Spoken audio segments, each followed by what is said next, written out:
உங்களுடைய இரு மகன்களும் ஒரு முழு படைக்கு எதிராக யுத்தம் செய்கிறார்கள். யாக குதிரையை தடுப்பது பாவம் மட்டுமல்ல, குற்றமும் தான். குதிரையை பிடித்தது நாங்கள், அதனால் வழி ஒன்றே ஒன்றுதான், யுத்தம். யுத்தம், யுத்தம், யுத்தம். யுத்தத்தில் தம்பி சத்ருகனுக்கு உதவி செய்ய செல்லட்டுமா? செல்லணுமா? தேவையில்லாமல் போரில் யாரும் ரத்தம் சிந்தக்கூடாது.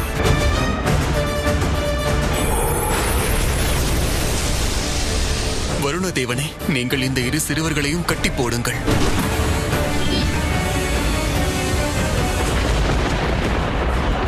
இது எப்படி நடந்தது? வருணதேவன் ஏன் அவர்கள் பக்கம் இருக்கிறார்? ராமாயணம் இதிகாசத்தோடு நாளை காலை 8:30 மணி முதல் 9:30 மணி வரை 1 மணி நேரம் சன் டிவியில் காணத் தவறாதீர்கள்.